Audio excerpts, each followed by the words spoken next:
Halo sahabat Gardira, salam sahabat. Saya Bahrun, senang bertemu dengan Gardira di acara talkshow Adira Insight.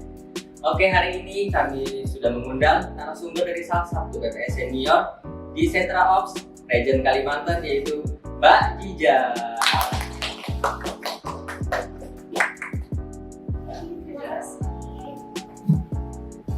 Oke Gardira, kita akan ngobrol lebih dekat dengan Mbak Ajija. Halo Mbak Ajija, apa kabar? Alhamdulillah baik. Alhamdulillah baik Mbak ya. Oke Mbak, bisa diceritakan sedikit Mbak, sudah berapa lama kerja di Adira Finance?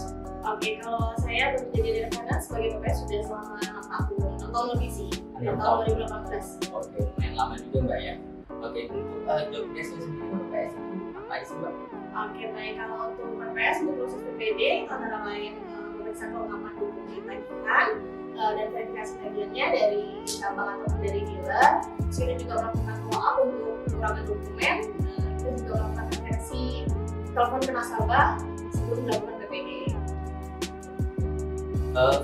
Selain jadi BPS, mungkin ada kerjaan apa atau cuma jadi BPS aja Mbak? Oh, oke baik. Saya selain proses PPD, saya juga proses untuk finance. Kalau untuk finance sendiri, job desk-nya melakukan pengajuan dan rekonsiliasi PDKS di region. Nah, itu sih. Oke, berarti Mbak ini megang handle dua kerjaan sekaligus Mbak ya. Jadi BPS juga verifikasi tagihan dan juga jadi finance di Sentra Ops. Oke, Mbak ini sudah 6 tahun ya jadi Adira Finance. Bisa diceritakan sedikit Mbak hal yang menyenangkan selama di Adira apa sih Mbak? Oke, untuk hal menyenangkannya, kebetulan di sini PPS ini kan kita banyak orang ya, ada 12 orang. Jadi untuk cara kerjanya itu kerja sama tim. Jadi kalau misalnya kita punya kendala atau masalah itu bisa diselesaikan secara bersama-sama dan jadinya ramai karena banyak orang, jadi seru sih. Oke, berarti senang sekali Mbak ya dapat tim yang bisa kompak, yang saling mendukung dan support.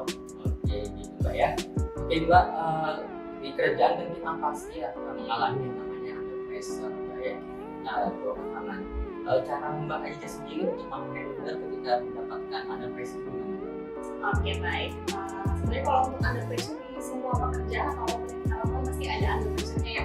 Jadi kita merasa ada tekanan dari apa yang kita lakukan saat pekerjaan. Kalau untuk saya sendiri, yang penting pertama saya harus tenang dulu. Kalau misalnya saya tenang, sudah tenang, saya akan bisa mengontrol diri saya, jadi bisa melanjutkan pekerjaan saya dengan baik. Oke, itu ya tips dari Mbak Aja untuk menghandle ketika kita mengalami under pressure. Oke Gardira, kita masih ada satu narasumber lagi dari OSH Sentra Ops Region Kalimantan, Bapak Denny Ridwan. Salam. Silakan dulu Pak. Oke Bapak Denny Ridwan, apa kabar Pak? Alhamdulillah sehat, Mas Alhamdulillah Baru. baik Pak ya. Oke Bapak, sudah berapa lama Pak kerja di Adira Finance? Kurang lebih sudah berjalan 7 tahun ya. 7 tahun Pak ya. Lumayan lama juga Pak ya. Oke, Bapak menjabat jadi OSH sudah berapa lama Pak? Kalau untuk jadi OSH sendiri, saya kurang lebih baru berjalan 1 tahun. 7 tahun Pak ya. Oke, berarti sebelumnya jadi OSH itu bekerjanya apa? Sebelum jadi OSH ini saya PPS, sama seperti Mbak Jija. Oh, sudah Jaya PS juga Pak ya. Oke, berarti 1 tahun jadi OSH, 5 tahunnya, 6 tahunnya jadi BPS Pak ya. Oke, baik Bapak. Oke Bapak Denny menjabat menjadi OSH apa Pak? Memegang atau menghandle berapa BPS Pak? Saya kurang lebih ada 12 orang PPS. Sebagai BPS main banyak gitu Pak ya. Itu gimana Pak cara handle biar tetap kompak, tetap bagus itu? Karena kan 12 orang tuh nggak sedikit Pak ya, lumayan banyak gitu orangnya. Itu gimana tuh Pak? Yang pertama sih kita saling percaya ya, Mas Barun. Saya menaruh kepercayaan kepada tim saya juga bisa menaruh kepercayaannya kepada saya. Yang pertama itu, kemudian kita juga melakukan controlling untuk pekerjaan sesuai dengan SOP perusahaan kita ya. Itu sih yang paling utama. Oke baik. Bapak ini untuk target yang diberikan ke PPS itu apa sih Pak? Untuk PPS sendiri, khususnya untuk targetnya itu adalah SLS ya, Mas Baru. SLS Pak ya. SLS levelnya itu ada KPI yang harus dicapai oleh PPS, kemudian juga produktivitas produktivitas banyaknya dia mengerjakan invoice maksudnya itu dua itu yang paling penting. Oke, untuk ini Pak, mungkin bisa dibagi tips untuk menjaga kekompakan antar tim dari OSH, PPS lain itu gimana Pak? Ya selalu mereka tetap kompak, tetap menjaga keharmonisan antar sama partner kerja gitu Pak. Mungkin yang paling penting itu komunikasi ya Mas Barun. Untuk menjaga kekompakan itu kita harus saling terbuka untuk komunikasinya. Kemudian kalau ada masalah kita bisa saling sharing untuk menemukan jalan keluarnya. Oh, kekompakannya, kepercayaan Pak ya. Oke baik, Pak ini kan saya sempat menanya di awal itu Bapak sebelumnya menjabat menjadi PPS, terus menjadi PSH. Itu tricks and tipsnya untuk jenjang karir supaya bagus di perusahaan itu gimana Pak?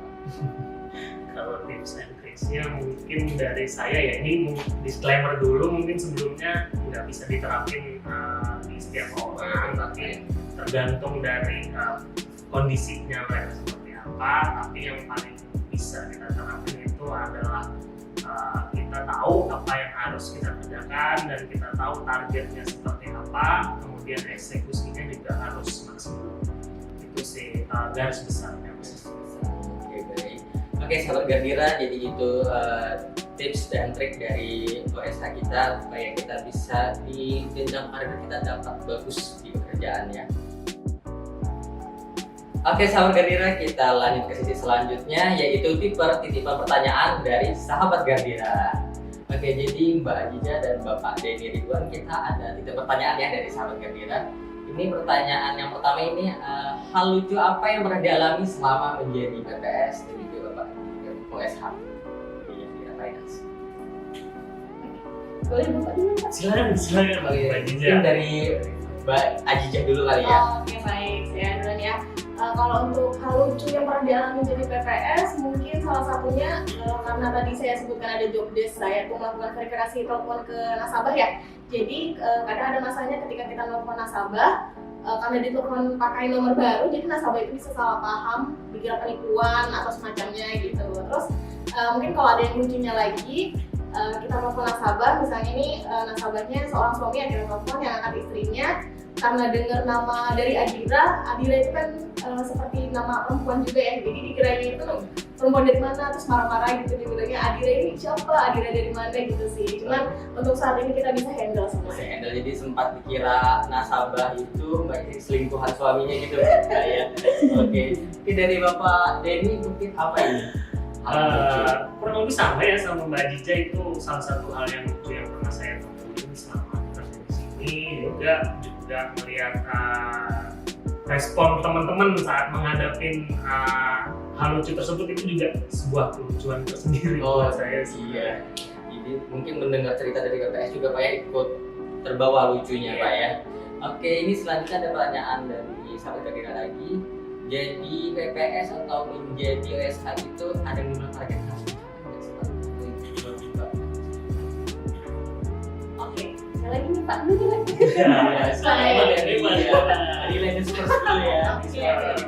Kalau untuk PPS sendiri targetnya lebih ke produktivitas dan SLS ya. Mungkin kita ada target SLS untuk proses PPD.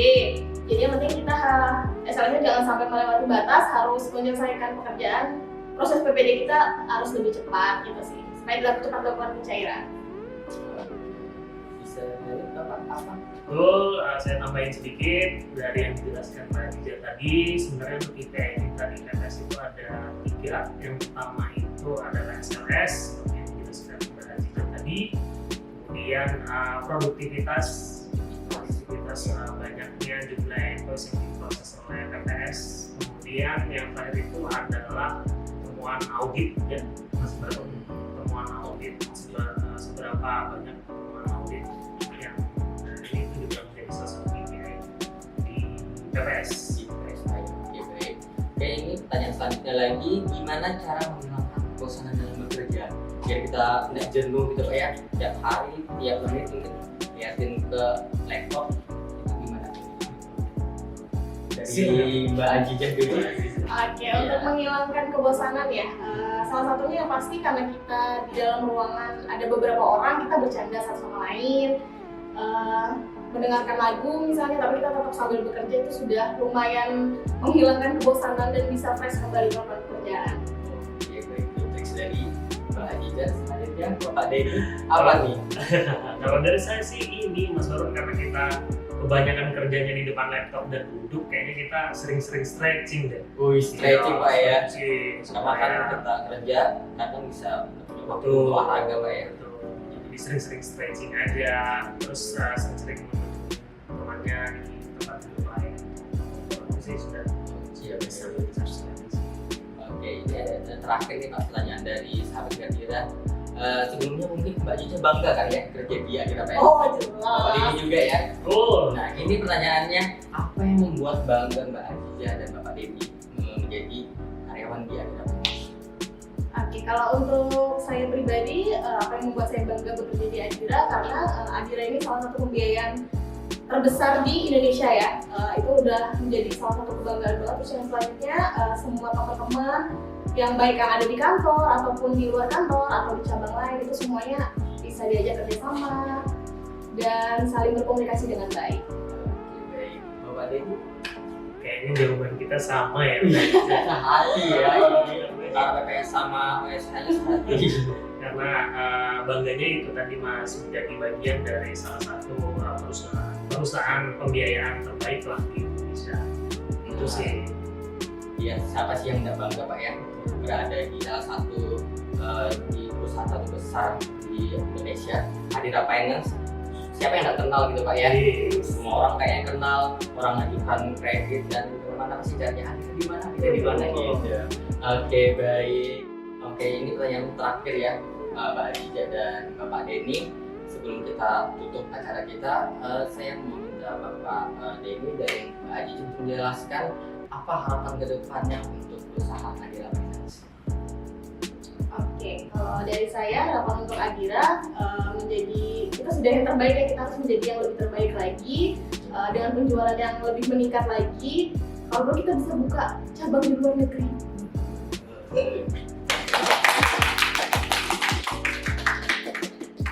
Oke, untuk Bapak Denny sendiri apa harapannya untuk Adira Finance? Yang pastinya semakin lebih maju lagi ya, semakin lebih maju dalam bidang apapun. Kemudian Adira juga sekarang udah melek digital ya, semoga menjadi perusahaan pembiayaan yang terdepan, bukan hanya dari jualannya aja, tapi juga dari sisi yang lainnya semuanya. Oke, baik. Kita aminkan ya sahabat Adira, apapun jadi harapan kita semua. Oke, terima kasih untuk Mbak Ajija dan Bapak Denny Ridwan telah meluangkan waktunya untuk dapat hadir di acara Talkshow Adira Insight. Oke, sahabat Adira, tunggu selanjutnya ya di Adira Insight selanjutnya. Salam sahabat.